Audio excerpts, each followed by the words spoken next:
کہ اللہ نے موسیقی سے اس طرف لانے کا جو میرا انتظام کیا وہ کیسے کیا۔ آئیں آج آپ کو میں یہ سناتا ہوں۔ آپ یقین کریں گے کہ یہی دن تھے، بالکل جولائی کی شدید گرمیاں تھیں۔ پنجاب میں تو جولائی میں موسم تھوڑا سا قدرے بہتر ہو جاتا ہے، کراچی میں جولائی میں حبس بڑھ جاتا ہے اور بہت بڑھ جاتا ہے۔ تو یہی جولائی کے دن تھے، میں گاڑی میں بیٹھا ہوا، شیشہ اس کا چڑھا ہوا تھا اور میں جا رہا تھا، تو میں نے اپنے بائیں طرف سے ایک جماعت کو گزرتے ہوئے دیکھا۔ مجھے کچھ اس طرح پتا تھا کہ یہ کچھ ایک جماعت ہے جو لوگوں کو مسجد کی طرف لے جاتی ہے اور وہ تنگ ونگ کرتی ہے، لوگوں کو گھروں سے نکال لیتی ہے، تو لوگ اس جماعت سے بھاگتے پھرتے ہیں۔ کچھ ایسا سنا تھا میں نے، کوئی ایک ایسی جماعت ہے۔ تو میرے دل میں یہ خیال آیا کہ دیکھو تم تو آرام سے گھر میں بیٹھے ہوئے ہو، گاڑی میں بیٹھے ہوئے ہو، اور یہ دیکھو یہ بیچارے لوگوں کو نماز کی طرف، اللہ کی طرف بلا رہے ہیں، اور ان کے کپڑے بالکل بھیگے ہوئے تھے پسینے سے، اور تم ان کے بارے میں غلط سوچ رہے ہو، ایسا نہ ہو کہ آگے جا کے تمہاری گاڑی وجے کہیں۔ تو اپنی گاڑی کو بچانے کے چکر میں میں نے وہاں سے یو ٹرن مارا، اور یو ٹرن مار کے میں واپس لایا، اور واپس لا کے میں نے گاڑی کو یہ جماعت کے کچھ جو ساتھی تھے ان کے آگے روک لیا۔ روک کے میں گاڑی سے اتر کے میں جو جماعت کا جو سب سے آگے جو تھے بزرگ تھے، میں ان کے پاس گیا اور میں نے جا کے ان سے ایسے ہاتھ ملا کر میں نے کہا جی آپ بڑا اچھا کام کریں، میرے لیے بھی دعا کریں، ایسے ہی کہہ دیا میں نے۔ تو انہوں نے میرا ہاتھ پکڑ لیا اور مجھے کہنے لگے میں آپ کے لیے ضرور دعا کروں گا۔ اب مجھے کیا پتا کہ گشت پر نکلا ہوا ہو کوئی، اور وہ گشت پہ نکلا ہوا آدمی دعا کرے، یہ کیسے ہو سکتا ہے اللہ قبول نہ کرے؟ ہو سکتا ہے اس اللہ کے ولی نے میرے لیے دعا کر دی ہو۔ اب آپ لوگ اللہ کا نظام دیکھیں میری بہنوں اور میرے بھائیوں، بہت عجیب بات ہے۔ اس جماعت میں ایک جو لڑکے تھے ان میں سے ایک نے اپنی مسجد میں جا کر بتایا تمہیں پتہ ہے آج ہمیں روکا کس نے؟ تو انہوں نے کہا بھائی کس نے روکا؟ کہا وہ سنگر نہیں ہے جنید جمشید، اس نے آج، یہ لوگ مقامی گشت کر رہے تھے، اس نے گشت کے دوران ہمیں روک لیا، اس نے ہم سے ایسے کہا بھائی ہمارے لیے دعا کرنا۔ اور جس مسجد میں اس نے یہ بات کہی، اس مسجد میں ایک نمازی تھا جو تبلیغ میں لگ چکا تھا، وہ 16 سال پہلے میرے ساتھ سکول پڑھتا تھا۔ اللہ کا نظام دیکھیں، 16 سال پہلے میرے ساتھ سکول میں پڑھتا تھا، تبلیغ میں لگ چکا تھا۔ اس نے کہا کس نے روکا تمہیں؟ کہا وہ نہیں ہے، وہ سنگر جنید جمشید، اس نے روکا ہمیں۔ اس نے کہا اچھا میں ٹھیک ہے۔ اب میرے اس دوست نے مجھے ڈھونڈنا شروع کیا۔ ہاں بچوں آپ لوگ آگے آ جاؤ، ادھر قالین پر آ جاؤ، ادھر آ جاؤ، آؤ میرے بھائی آگے آ جاؤ، ادھر قالین پر بیٹھ جاؤ، میرے لیے تو یہ کافی ہے، یہ قالین تمہارا ہی ہے، بیٹھو ادھر آ کے بیٹھ جاؤ، لیکن بات نہیں کرنی اور یہ نہیں کرنا، آپ نے انکل کی بات سننی ہے، ٹھیک ہے، یہ نہیں کرو تھوڑی دیر کے لیے، کیونکہ اگر یہ کرتے رہو گے پھر بیٹا سمجھ ہی نہیں آئے گی ہم نے کیا بات کی، ٹھیک ہے۔ 2 منٹ کے لیے شیطانی ہتھ کنڈے سے جان چھڑا لو۔ ہاں اچھا، تو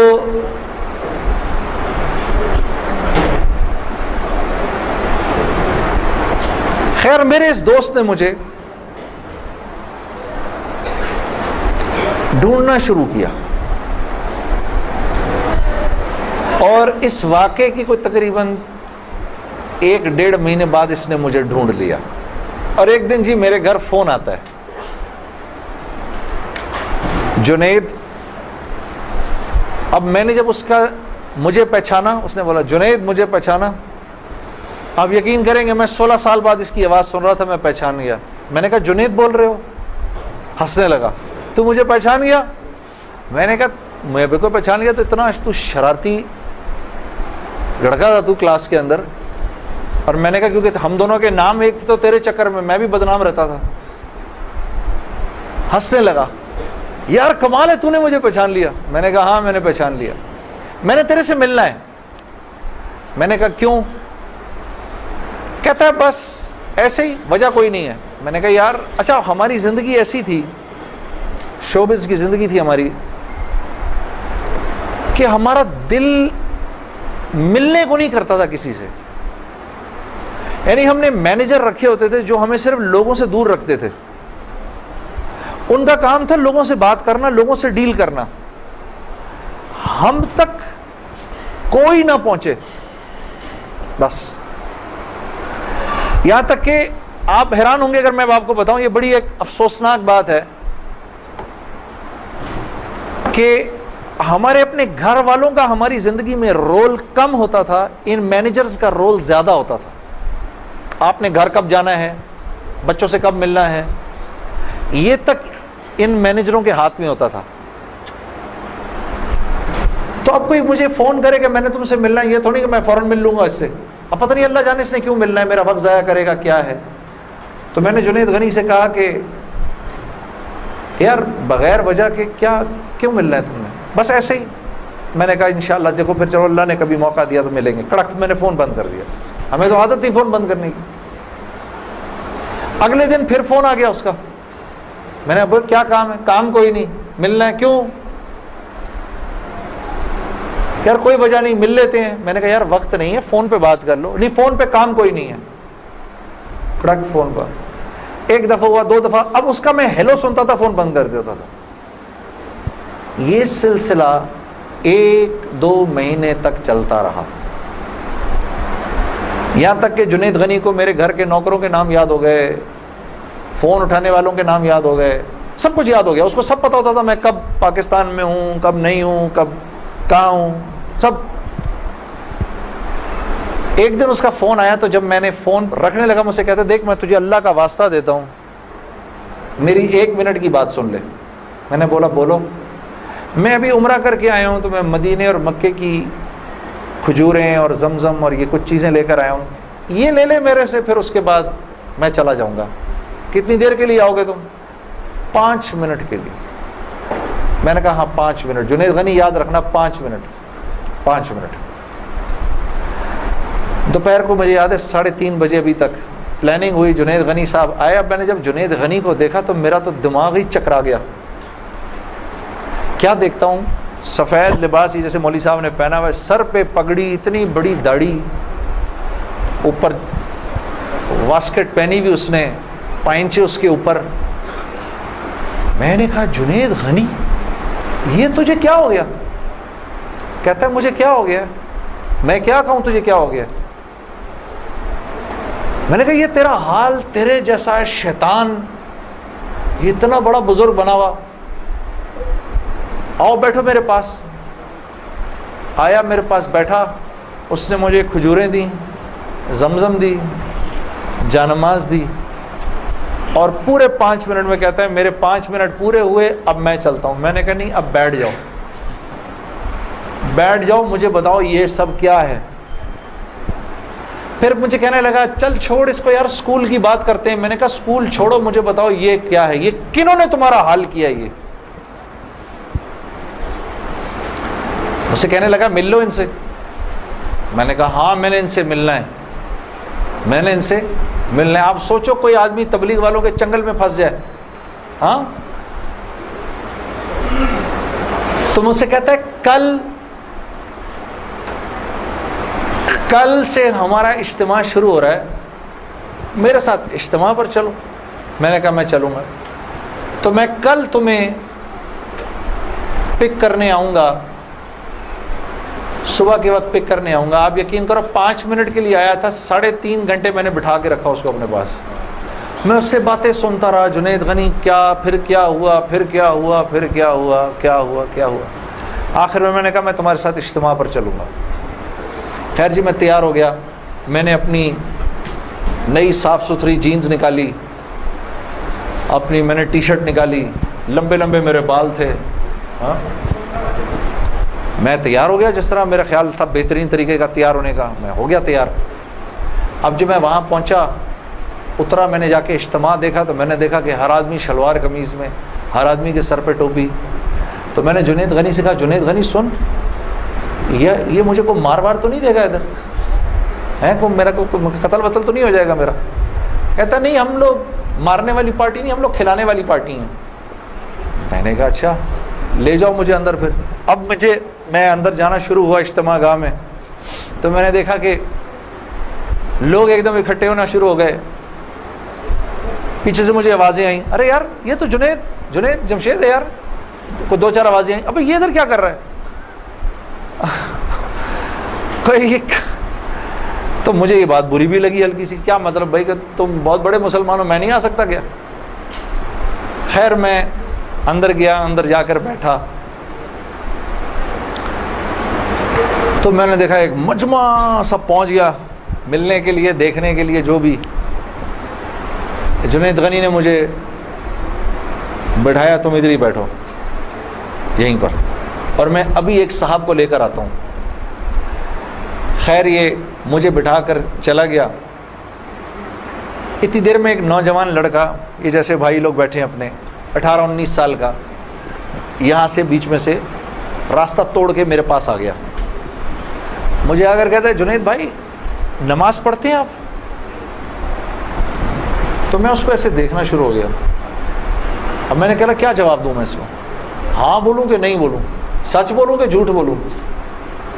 میں دیکھتا رہا اس کو, دیکھتا رہا, لیکن اندر ہی اندر نا مجھے غصہ آنا شروع ہو گیا کہ اب یہاں یہ ہوگا, اگلا پوچھے گا آپ قرآن پڑھتے ہیں کہ نہیں پڑھتے ہیں, پھر اگلا پوچھے گا آپ روزے رکھتے ہیں نہیں رکھتے ہیں, آپ نے حج کر لیا. مطلب یہاں اب میری کیا اب یہاں پر کیریکٹر اسیسینیشن ہوگی کیا؟ میں ابھی یہاں پر کیریکٹر اسیسینیشن کروانے آیا ہوں, اپنی کردار کشی کروانے آیا ہوں میں یہاں پر. تو میں نے وہ لڑکا جو ساتھ بیٹھا تھا, میں نے کہا یار اس کو بولو جنید غنی کو, یہ مجھے غلط جگہ لے آیا, وہ میں یہاں سے جا رہا ہوں ابھی. وہ بھاگا گیا اس کے پیچھے, اس کو لے کر آیا. جنید غنی نے کہا کیا ہو گیا یار جنید, کیا ہو گیا؟ میں نے کہا یار کچھ نہیں. تو وہ کہتا ہے یہ ابھی ایک لڑکے نے آ کے پوچھا تھا ان سے آپ نماز پڑھتے ہیں نہیں پڑھتے ہیں. تو جنید غنی نے کہا تو نے اس لڑکے کو آنے کیوں دیا؟ اتنا غصے ہوا وہ اس پہ. میں نے جنید غنی کو ٹھنڈا کیا, میں خود بھی تھوڑا ٹھنڈا ہوا. میں نے کہا یار کیوں ناراض ہوتا ہے؟ وہ لڑکا بات تو صحیح کر رہا تھا نا کہ نماز پڑھنی تو چاہیے مجھے. تو اس نے جو جملہ بولا نا مجھے, وہ مجھے آج تک یاد ہے. جنید غنی نے جو جملہ بولا, اس نے کہا جنید ہم کیوں نہیں پوچھتے کہ تم نے کیوں نہیں کیا, ہم تو ترغیب دیتے ہیں, اس کے بعد اللہ سے دعا کرتے ہیں کہ اللہ وہ نیکی کرنے کی توفیق دے. ہاں وہ آج بھی مجھے وہ بات یاد ہے. اللہ پاک یہ مجھے بھی عطا کرے کہ ہم کسی سے یہ نہ کہیں بھائی تم نے کیوں نہیں کیا یہ, بلکہ نیکی کی ترغیب دیں اور پھر اللہ سے رات کو دعا کریں اللہ میرے اس بھائی کو, میری اس بہن کو توفیق دے وہ اس نیکی کو کر سکے. پھر میں نے کہا جنید غنی کو چل چھوڑ یار, میں ادھر ہی بیٹھا ہوں, میں کہیں نہیں جا رہا. اب جنید غنی صاحب نے ایک صاحب کو بلایا, ان کا نام تھا ڈاکٹر بلند اقبال. ابھی جب میں شان رمضان ابھی شان رمضان کر رہا تھا نا, یہ ابھی کچھ پچھلے رمضان میں, تو ڈاکٹر بلند اقبال صاحب بڑے عرصے بعد مجھے ملنے آئے. میں ملا ان سے, بڑی خوشی ہوئی. میں نے ان کو یاد کرایا وہ واقعہ جو میں اب آپ کو سنانے لگا ہوں. تو ڈاکٹر بلند اقبال صاحب میرے سامنے آ کے بیٹھ گئے. اور ڈاکٹر بلند, اب تبلیغ والوں کا بہن میں ذرا سا آپ کو بتاؤں کہ تبلیغ والے نا اب وہ سامنے والے کو جانتے نہیں ہیں, لیکن اس کو اللہ کی دعوت تو دینی ہے. تو آپ پہلے اس سے پوچھتے ہیں بھائی آپ کیسے ہیں, خیریت سے ہیں, آپ کا اسم گرامی کیا ہے؟ اچھا ماشاء اللہ بڑی خوشی ہوئی آپ سے مل کے, یہ میرا نام ہے, بڑا اچھا کیا آپ آئے. پھر باتوں میں پوچھتے ہیں کہ آپ کیا کرتے ہیں. تو میرے سے بھی انہوں نے پوچھ لیا, تو جنید صاحب آپ کیا کرتے ہیں؟ تو میں چپ کر گیا. اچھا کوئی بات نہیں, آواز آ رہی ہے نا میری؟ ٹھیک ہے, اللہ آپ لوگوں کو خوش رکھے. جی میرے سے پوچھنے لگے جنید صاحب آپ کیا کرتے ہیں. اب میں اس کی شکل دیکھنا شروع ہو گیا. میں نے کہا ابھی تک تو جی اچھا ہو رہی ہے اس کی ریکارڈنگ؟ اچھا اچھا، چلو آپس میں بات نہیں، میرے سے سن لو، آپس میں بات نہ کریں. تو میرے سے نا اب میں ان کی شکل دیکھوں، میں نے کہا اب تک مار نہیں پڑی تو اب پڑے گی. اب جو میں نے بتایا نا میں کیا کرتا ہوں، تو میرے چہرے کے بدلتے ایکسپریشنز دیکھ کے نا جنید غنی نے ان سے کہا ارے ڈاکٹر صاحب آپ اس کو نہیں پہچانتے، یہ وہ ہے نا جس نے دل دل پاکستان گایا ہے. ڈاکٹر صاحب کہتے ہیں ارے واہ واہ واہ واہ واہ واہ واہ واہ، مسلمان کی تو شان ہی یہی ہے، جس کام کو کرتے ہے آگے بڑھ جاتا ہے. میں نے کہا یہ آدمی ٹھیک آدمی ہے،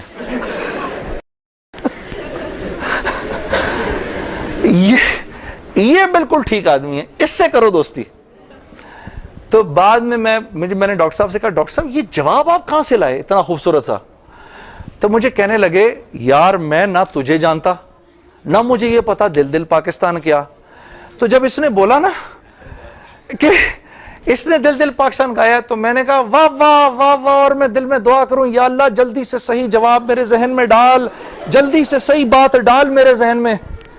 تو میں نے فٹ کہہ دیا. اور یہ بات میرے دوستو ہے بھی سچ کہ مسلمان کی شان یہ ہے، مسلمان جس کام کو کرتا ہے نا مسلمان اس کام میں آگے بڑھ جاتا ہے. ساری دنیا میں جن کاموں کو آپ برا کام سمجھتے ہیں نا کہ یہ برے کام ہیں، ان برے کاموں کو بھی اگر کبھی کسی مسلمان نے کیا نا تو یقین کرو غیروں سے بھی زیادہ کیا. ہاں یقین کرو، مسلمان ایک عجیب امت ہے، ہم سے بہتر کوئی نہیں. کنتم خیر امہ، بس یہ ہر لائن سے بہترین امت ہے. جس کو اللہ ہی کہہ دے تم بہترین ہو تو پھر ہمیں دوسروں سے پوچھنے کی کیا ضرورت ہے کہ ہم اچھے ہیں کہ برے ہیں. ہاں اب میں پورا دن ڈاکٹر بلند اقبال صاحب کے ساتھ پھرتا رہا. اور جب دن کا آخر آیا تو جنید غنی نے مجھے کہا کہ چل میں تجھے اب گھر چھوڑ دوں. میں نے کہا گھر تو مجھے چھوڑ دو لیکن یہ بسترے کیا ہیں، یہ جو بسترے لگے ہوئے ہیں؟ کہا یہ رات کو لوگ یہاں سوئیں گے. میں نے کہا اور یہ جو بزرگ حضرات ہیں یہ بھی ادھر ہی سوئیں گے. میں نے کہا یار میں تو ان سے زیادہ فٹ آدمی ہوں، اگر یہ بوڑھے لوگ ادھر سو سکتے ہیں تو میں بھی سو سکتا ہوں. تو اس نے کہا یار نور اللہ نور، تیرے لیے بھی بسترا لگا دیتے ہیں.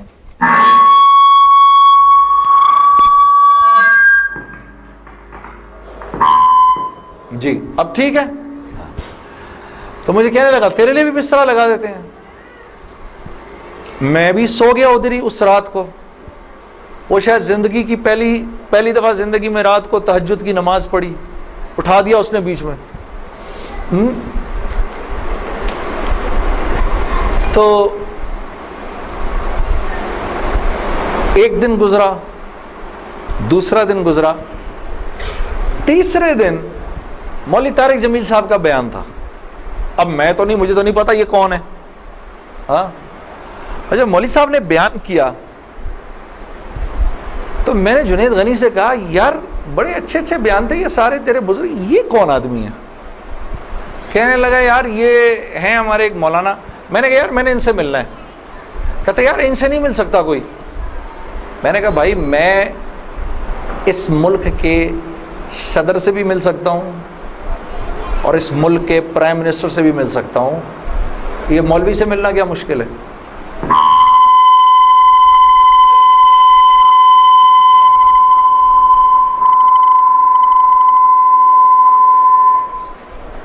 اب ٹھیک ہے، ٹھیک بہترین. تھوڑا سا اس کا گین تھوڑا کم کر دو. ٹھیک ہے. ان میں سے زیادہ تر لوگوں کو نہیں پتا کہ اس مائک سے میرا تعلق جو ہے وہ ان ساروں کی عمروں سے بھی پرانا ہے. اچھا اب ٹھیک ہے، اب ٹھیک. آپ لوگوں کو پیچھے آواز آ رہی ہے؟ بس. تو خیر میں نے اس کو کہا مجھے ملنا ہے، ہر صورت میں ملنا ہے.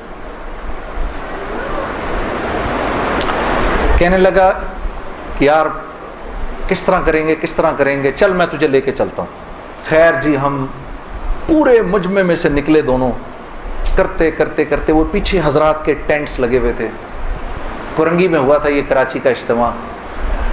میں اور یہ بات کر رہا ہوں 1997 سپٹمبر 1997 3rd of سپٹمبر مجھے ابھی تک یاد ہے, میری سالگرہ تھی 3rd سپٹمبر 1997. عمر بھی بتا دوں میری کیا ہو گئی تھی, معلوم ہے سب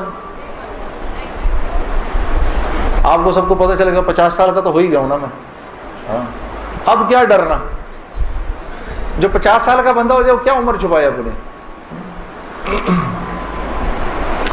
خیر, تو میں جب ادھر پہنچا تو وہاں پر ایک لڑکا ایسے ڈنڈا لے کر کھڑا ہوا مولوی صاحب کے کمرے کے باہر. تو مجھے دیکھ کر وہ مسکرانے لگا, جنید بھائی آپ ادھر کیا کر رہے ہیں؟ اب مجھے 3 دن تو گزر گئے تھے. میں نے کہا کیوں بھائی, میں کیوں نہیں آ سکتا ادھر, تو بڑا مسلمان ہے میرے سے. ہنسنے لگا, نہیں نہیں نہیں, وہ میں نہیں کہہ رہا, میں آپ کو دیکھ کے تھوڑا حیران ہو گیا, کیا کام ہے؟ میں آپ کا بڑا فین ہوں. میں نے کہا اچھا. تو میں نے کہا کہ مجھے یہ جو تھے نا مولانا طارق جمیل, ان سے ملنا ہے. کہ یار جنید بھائی ان سے تو ملنے کی کسی کو اجازت نہیں ہے. میں نے کہا تم جا کر بتاؤ تو صحیح کہ میں نے ملنا ہے. اچھا میں کچھ کرتا ہوں. خیر وہ اندر گیا, اس نے اندر جا کر کہا کہ آپ آئیں اندر. تو میرا دوست جنید غنی مجھے لے گیا. آپ یقین کرو میں نے مولوی طارق جمیل صاحب کو زندگی میں کبھی اکیلے بیٹھے نہیں دیکھا. وہ اللہ نے شاید اس دن ملوانا تھا یا بات کروانی تھی, اکیلے بیٹھے ہوئے تھے خیمے میں اپنے. جنید غنی نے جا کر اندر کہا مولانا میرا ایک دوست ہے جنید جمشید, وہ آپ سے ملنا چاہتا ہے. مولانا نے کہا کون جنید جمشید؟ میں باہر کھڑا حیران ہو گیا, ان کو کیسے پتا میں کون ہوں؟ اندر بھیجو اس کو, اندر بھیجو. مجھے بلایا اندر اور جنید غنی کو کہا تم باہر جاؤ, تم باہر انتظار کرو. وہ باہر چلا گیا. یہ نوجوان جیسے بیٹھا ہے ایسے جا کے میں مولوی صاحب کے سامنے بیٹھ گیا اور مجھے ایسے تیز نظروں سے انہوں نے دیکھنا شروع کر دیا. میں نے کہا آپ مجھے ایسے کیوں دیکھ رہے ہیں؟ کہتے ہیں میں تجھے نہیں دیکھ رہا, میں تو اللہ کی شان دیکھ رہا ہوں. میں نے کہا جی کیا مطلب؟ کہا تیرے بڑے بڑے بورڈ لگے ہیں فیصل آباد کے اندر, بڑے بڑے بورڈ لگے ہیں. میں اکثر ان بورڈز کو دیکھ کر کہتا تھا, مجھے بعد میں مولانا نے بتایا, میں ان کو بورڈز کو دیکھ کر کہتا تھا ہر ایک کو ہدایت مل سکتی ہے, اس کو نہیں مل سکتی. ہاں آج میں جب ادھر ایئرپورٹ آ رہا تھا تو ایئرپورٹ پہ تیرا بڑا سا بورڈ لگا ہوا تھا, ایسے ہی میرے دل میں آئی یا اللہ کیا یہ نہیں ہو سکتا کہ اس سے میری ملاقات ہو جائے, اور تو میرے سامنے بیٹھا ہے, میں اللہ کی شان دیکھ رہا ہوں. تو میں نے کہا اچھا.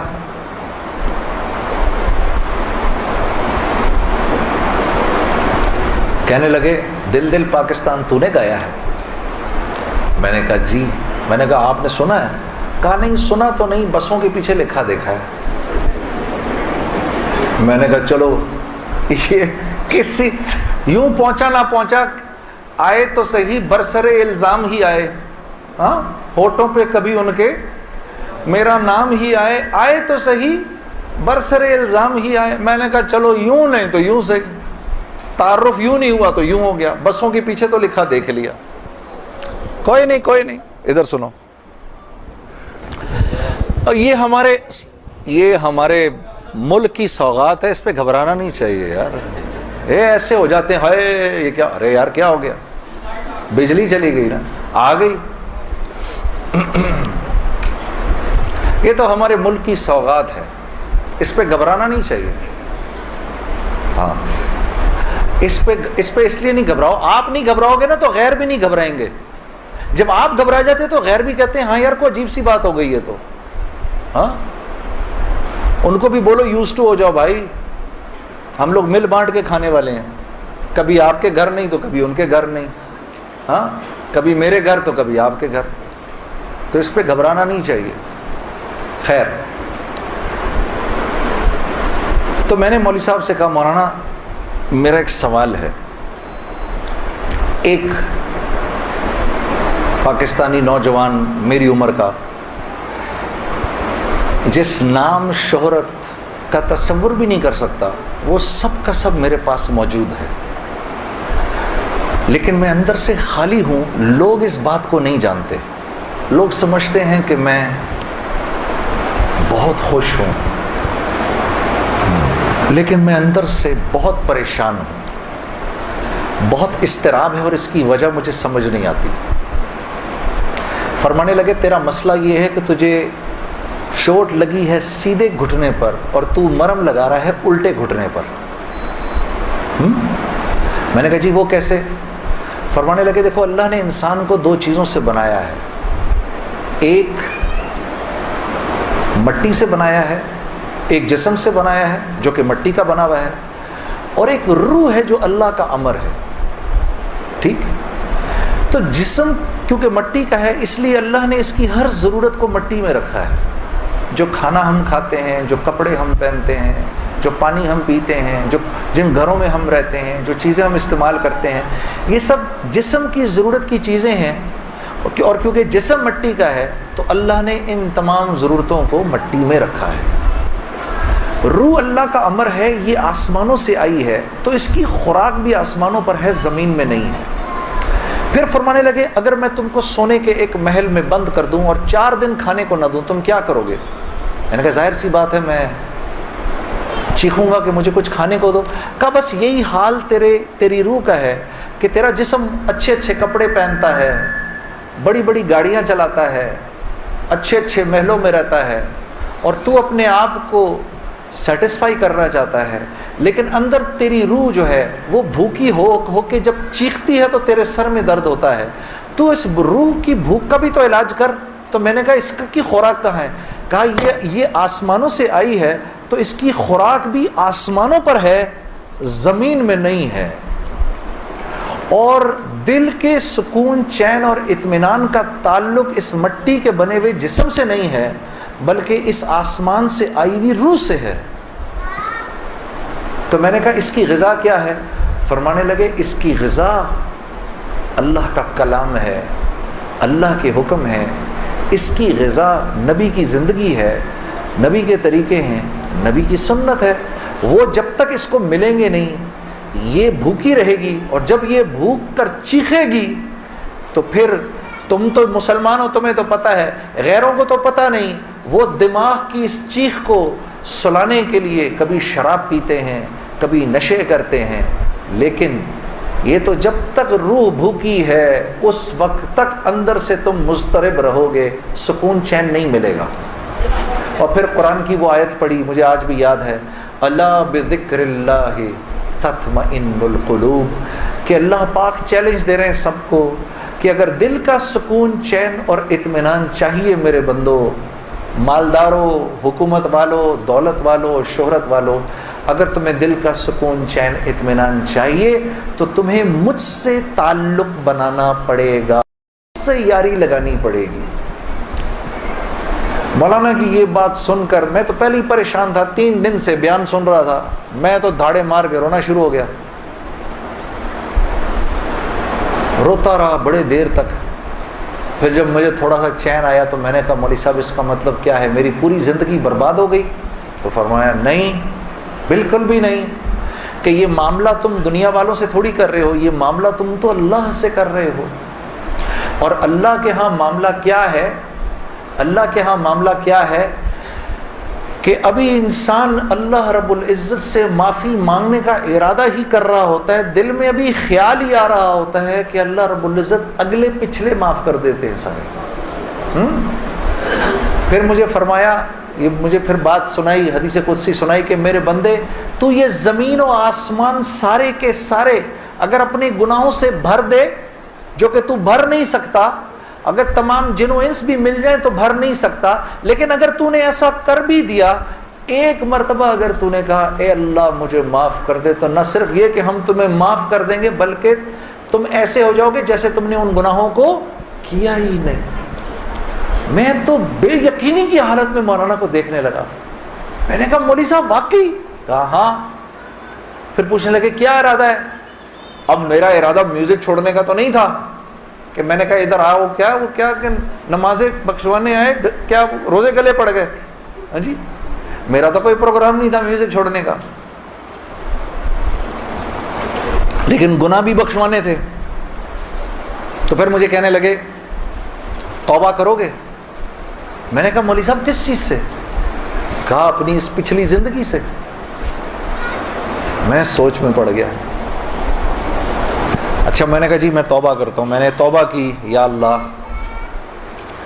میوزک چھوڑنے کا تو میرا کوئی موڈ نہیں، یہ مولوی بھی اللہ جانے کیا کہہ رہے ہیں، لیکن اگر تجھے اس سے کوئی میرے لیے بہتر زندگی نظر آتی ہے تو تو مجھے اس زندگی پہ لگا دے کہ واقعی میں چاہتا ہوں کہ تجھے راضی کر سکوں، تجھے خوش کر سکوں۔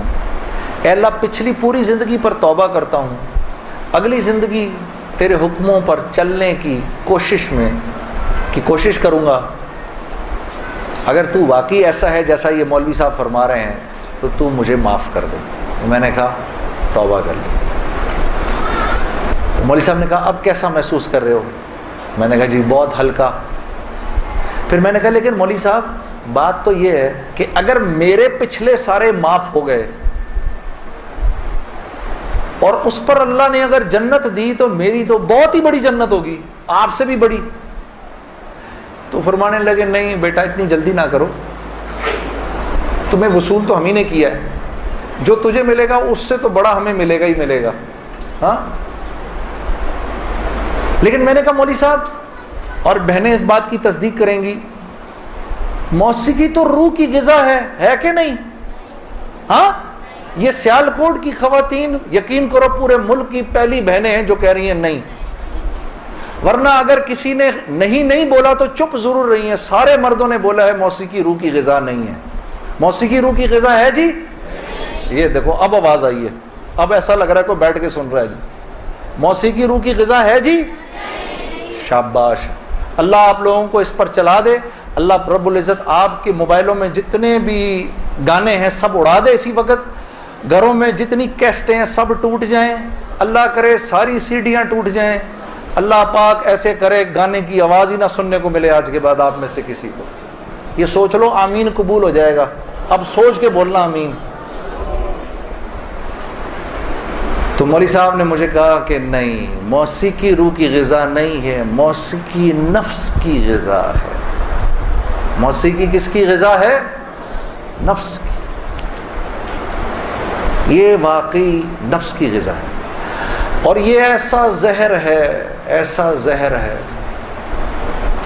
یہ جب اندر جاتا ہے تو پتہ ہی نہیں چلتا کہ نقصان کتنا کر گیا ہے۔ ٹرائی نہ کرنا، لیکن آپ کہیں جا کر اللہ کی بات سنیں، اس کے بعد جا کر 5 منٹ کا گانا سنیں، ساری صفائی ہو جائے گی، سب اندر ساری صفائی ہو جائے گی۔ میں یہ نہیں کہ بعد میں مجھ سے لوگ پوچھتے ہیں حلال ہے حرام ہے، اس کے لیے تو یہ مولوی بیٹھے ہوئے ہیں نا، ان سے پوچھو۔ میں آپ کو وہ بتا رہا ہوں جو ہوتا ہے، میں آپ کو وہ بتا رہا ہوں جو ہوتا ہے، کہ یہ انسان کو بے باک کر دیتی ہے۔